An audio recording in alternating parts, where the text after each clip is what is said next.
வணக்கம். எல்லாம் எப்படி இருக்கீங்க? நல்லா இருக்கீங்களா?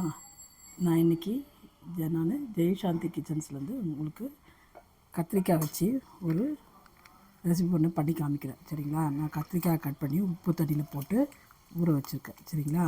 ஏன்னா நம்ம செய்யறதுக்குள்ளே நான் எல்லாத்தையும் ரெடி பண்ணி வைக்கிறோம்ல, அதனால் உப்பு தண்ணியில் போட்டு வச்சுருக்கேன் கருக்காமறதுக்காக. சரிங்களா? கத்திரிக்காய் வச்சு உங்களுக்கு ஒரு ரெசிபி ஒன்று செய்து காமிக்கிறேன், பாருங்கள். சரிங்களா? கடாய் சூடாகிடுச்சுப்பா. இப்போ நம்ம எண்ணெய் போட்டுக்கலாம். கொஞ்சம் தாராளமாக ஊற்றிக்கிங்க எண்ணெய். சரிங்களா? அப்போ தான் கத்திரிக்காய் எண்ணெயில் வதக்கினா நல்லாயிருக்கும் டேஸ்ட்டாக. சூடாச்சு. இப்போது கடுகு உளுந்து போட்டுக்கலாம் நம்ம. சரிங்களா? நல்லா பொரிச்சிச்சு. இப்போ நம்ம பச்சை மிளகாய் 2 கீழே வச்சுருக்கேன், அதை போட்டுக்கலாம். கருவேப்பிலை கொஞ்சம் தள்ளி நின்று செய்யணும். சரிங்களா? எல்லாத்தையும் கழுவி போடுறதுனா கொஞ்சம் தண்ணி இருக்கும் நம்மளுக்கு, அதனால தான் அப்படி வெடிக்குது நம்மளுக்கு. வெங்காயம் பொடியாக கட் பண்ணி வச்சுருக்கேன்.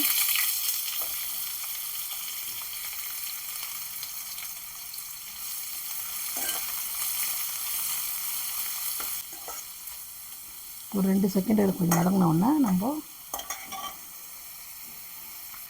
தக்காளி ஒரு 2 சின்ன தக்காளி கட் பண்ணி வச்சுருக்கேன். சரிங்களா? அதையும் போட்டுக்கலாம். கொஞ்சம் இது ரெண்டும் கொஞ்சம் வதங்கினோன்னா கொஞ்சோண்டு உப்பு போட்டுக்கலாம். நம்ம எனக்கு தேவையான அளவுக்கு நான் சால்ட்டு போட்டுட்டேன். நீங்கள் உங்களுக்கு தேவையான அளவுக்கு நீங்கள் போட்டுங்க. அப்போ தான் சீக்கிரம் வதங்கும். சரிங்களா?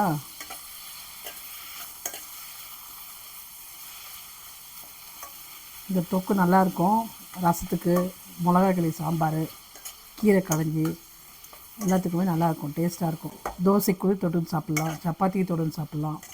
சரிங்களா?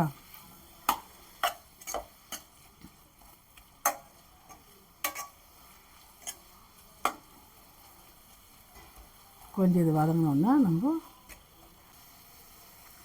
ஒரு 1/2 ஸ்பூன் இஞ்சி பூண்டு பேஸ்ட் போட்டுக்கலாம்ப்பா.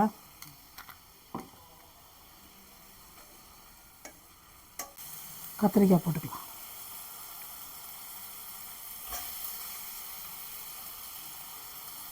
இது நான் நாம கத்திரிக்காய் வாங்கிட்டேன், அதனால்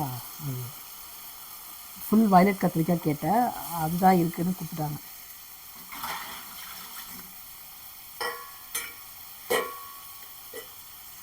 இதில் இன்னொன்று வெள்ளை கத்திரிக்காய் ஒன்று இருக்குது, அதுவும் டேஸ்ட்டாக இருக்கும். அதுலேயும் செய்தா அந்த கத்திரிக்காய் ஃபுல் வயலட் கத்திரிக்காய்லேயும் நல்லாயிருக்கும் டேஸ்ட்டாக. இது இந்த கத்திரிக்காய் எண்ணெய் கத்திரிக்காய் குழம்பு வைக்கலாம். அதுக்குள்ளே நான் போட்டிருக்க வீடியோ பாருங்கள், ப்ளேலிஸ்ட்டில் போய்ட்டு எண்ணெய் கத்திரிக்காய் குழம்பு, அது சூப்பராக இருக்கும்.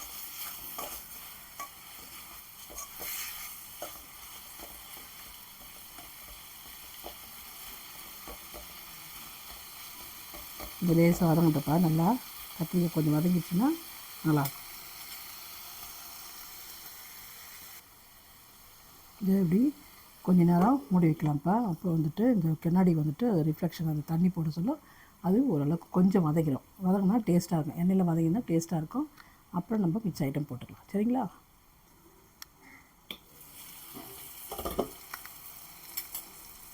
வதங்கிடுச்சுப்பா, ஓரளவுக்கு வதங்கிடுச்சு.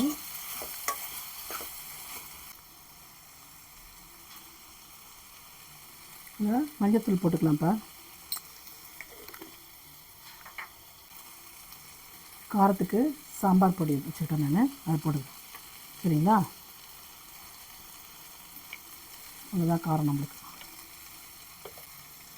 இது காஷ்மீர் சில்லி போடுறப்பா காருக்காக.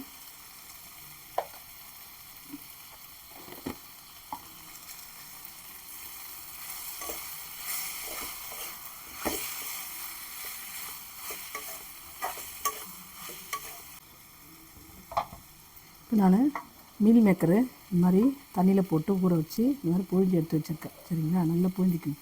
போட சொல்லியே இப்படி நல்லா புழிஞ்சிட்டு போடணும் நம்ம. சரிங்களா? இது போட்டுக்கலாம்.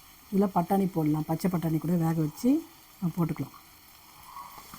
இது போட்டால் நம்மளுக்கு கறி சாப்பிட்ற மாதிரி இருக்கும். சரிங்களா? அதனால தான் நான் பிரிஞ்சால் மீல் மேக்கர் கறி தொக்கு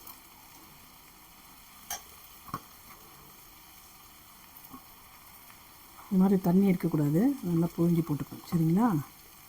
ஏன்னா இந்த தண்ணி இருந்துச்சுன்னா நம்ம உப்பு காரம் ஊறாது மறுபடியும் அதில்.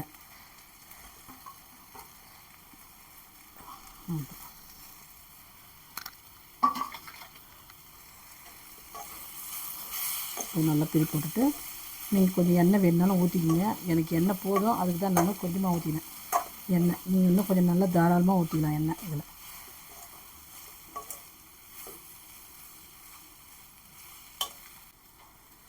இப்போது இதில் தண்ணி ஊற்றிக்கலாம் சரிங்களா.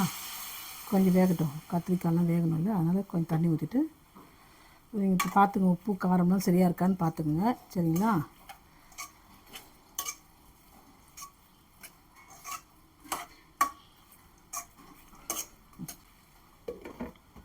மூடி இருக்கட்டும், ஒரு 10 நிமிஷம் வேகட்டும் சரிங்களா. கொஞ்சம் வந்துடுச்சுப்பா, தொக்கு மாதிரி வந்துடுச்சு, கொஞ்சம் வேகணும் சரிங்களா. கத்திரிக்காய் கொஞ்சம் வேகணும் சரிங்களா. இப்போ நான் கஸ்தூரி மெத்தி வச்சுருக்கேன், இதை நல்லா பண்ணிவிட்டு அப்படியே போட்டுக்கலாம். கஸ்தூரி மெத்தி போட்டுக்கலாம், இன்னும் டேஸ்ட்டாக இருக்கும் உங்களுக்கு சரிங்களா. இந்த மாதிரி போட்டுட்டு கொஞ்சம் நல்லா திருப்பி போட்டுட்டு இந்த கஸ்தூரி மெத்தி ஆயில் வேணால் போட்டுங்க. நீங்கள் சரியாக இருக்குது, உப்பு காரெலாம் கரெக்டாக இருக்கான்னு பாருங்கள். இன்னும் ஒரு 5 நிமிஷம் அப்படியே வேக வைக்கலாம் சரிங்களா. உங்களுக்கு தண்ணி இல்லைன்னா நீங்கள் தண்ணி போட்டுங்க, இது போதும். கிரேவி நிறைய வேணும்னா நீங்கள் கொஞ்சம் தண்ணி போட்டுங்க சரிங்களா. இப்போ இதுக்கு சரியாக இருக்கும், அப்படியே வேகட்டும் சரிங்களா. இன்னும் ஒரு 5 நிமிஷத்தில் நான் உங்களுக்கு காமிக்கிறேன்.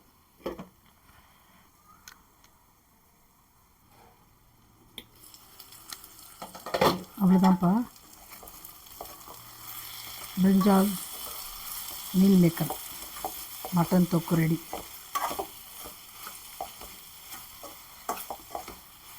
இது சிக்கன் மட்டன் தான் அந்த கிரேவி சாப்பிடணுமா. இந்த தொக்கு கத்திரிக்காய் தொக்கு ரெடி சரிங்களா.